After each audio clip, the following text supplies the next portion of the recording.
and what are some best practices to really engage your audience, to grow subscribers, and start getting a bunch of views on your videos.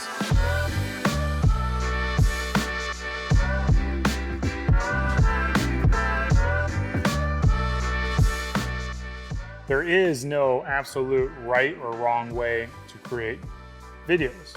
Now, that being said, there are some things that you can do to improve your engagement with your audience and improve the amount of people who subscribe to your content.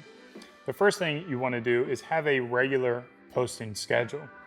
In a perfect world, it's going to be 2 to 4 times a week, but if you're not able to do that, at least get one video out a week. There's really 2 strategies when it comes to content. There is quality or quantity. In a perfect world, you're doing both quality and quantity, but let's be real, the entire Game of Thrones series wasn't created over the course of a week.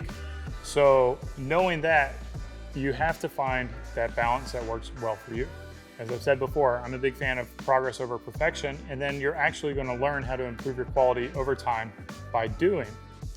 That being said, some projects are inherently going to take more time.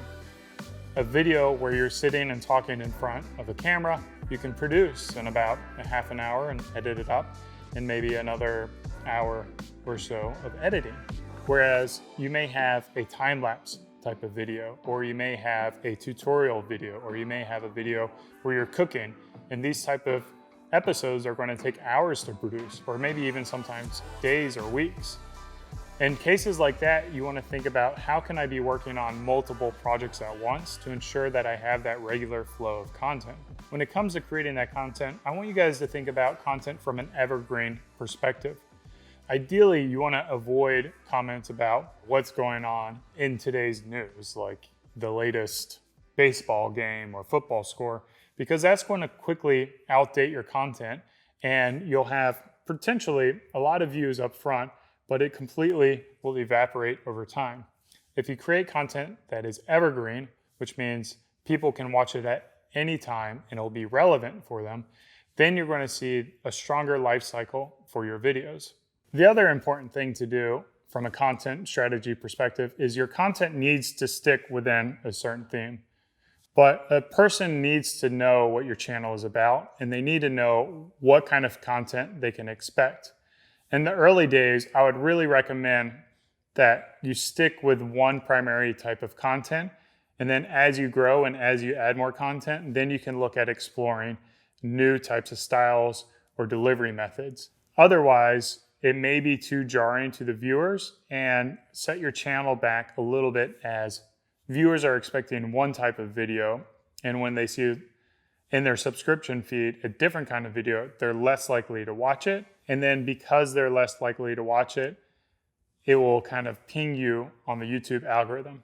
And we're going to dig into the YouTube algorithm a little bit greater details in a future lesson. I see new creators get on YouTube all the time, and immediately they want to get tons of views and tons of subscribers. And to a certain point, I'm going to say that your subscribers is a little bit of a vanity metric. Your views and your watch time are the 2 important metrics that I want you guys to focus on. After all, I would much rather have a YouTube channel with 10,000 subscribers and regular 100,000 view videos than I would have a 1 million subscriber channel and only get 10,000 views. So the health of your channel is going to be more geared towards the amount of views and engagement you're getting rather than the amount of subscribers you have. Obviously, the best case scenario is you have a ton of subscribers and then a ton of views. The reason I wanted to bring this up is because historically, YouTubers have really focused on, hey, subscribe to my channel, like my channel, engage and blah, blah, blah, blah. Well, we're going to talk a little bit more about the YouTube algorithm, but those type of metrics aren't really important to YouTube. YouTube likes to look at videos on an individual basis and will make recommendations based on that. They will kind of look at the overarching channel as a whole and tend to reward channels that have that frequency and that regularity to their content rather than just being a single video channel. If you really want to increase views and subscribers and engagement, it all comes down to your content. You need to create content that is interesting to the viewer. Now that's easier said than done. So where do you go for inspiration? What I would probably do is look at some already popular videos. Find those videos that are getting good amount of views, and then create your spin and your take on those videos. Then what you can do is start interacting and engaging with various channels that are in similar niches to you. Don't go around spamming your channel or what you're about or telling people that you have a new video, because those will automatically go into the spam filter and they won't be seen.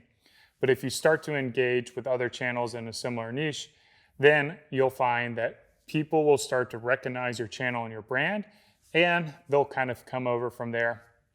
And once you get these viewers who are watching your channel and the other channel, then your videos will be recommended along your inspiration channel. So when you comment on these other videos and you engage and you're a regular in that community, then people will start to recognize your channel name, your company name, and some of them will start to click over and learn more about it. But again, you have to keep that positive, regular content communication rather than focusing on yourself and your own channel. The great thing about YouTube is it's a platform that really will help grow your own channel. They'll do a lot of the heavy lifting when it comes to sharing your videos in front of the right categories. But you'll want to think about jump-starting your channel. And to do that, you may want to share your videos or links to your videos on Twitter, Facebook, Reddit. But I found that that's really not going to drive a lot of views, because the people who tend to spend time on Facebook or Twitter, they want to stay on those platforms. If you've built up an email list, then of course, sharing your content to your subscribers is a great way to get those views and engagement. The key is you want to figure out how do you get them to spend a little more time on YouTube. Rather than just coming to watch that one video and leaving, you want them to come to like a playlist and watch 1 or 2 videos.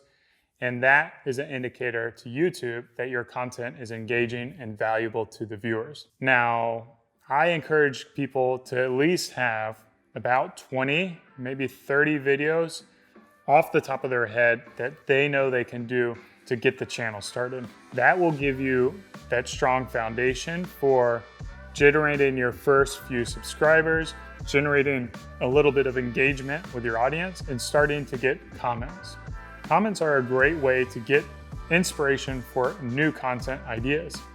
Really utilize the engagement with your community through YouTube to foster that conversation.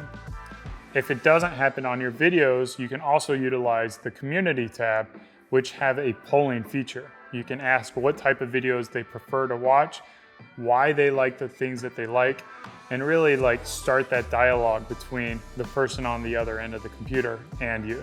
In the early days, while your channel is still small, I strongly recommend that you reply to every comment that you can.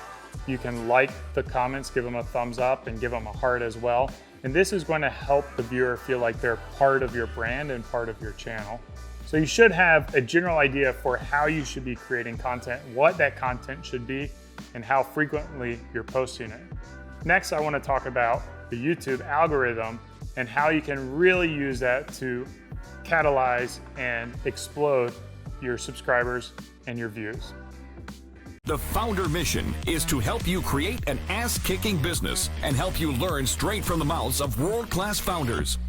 Get your free printed edition of Foundr magazine featuring Sir Richard Branson. Just cover shipping and handling at foundr.com/Branson.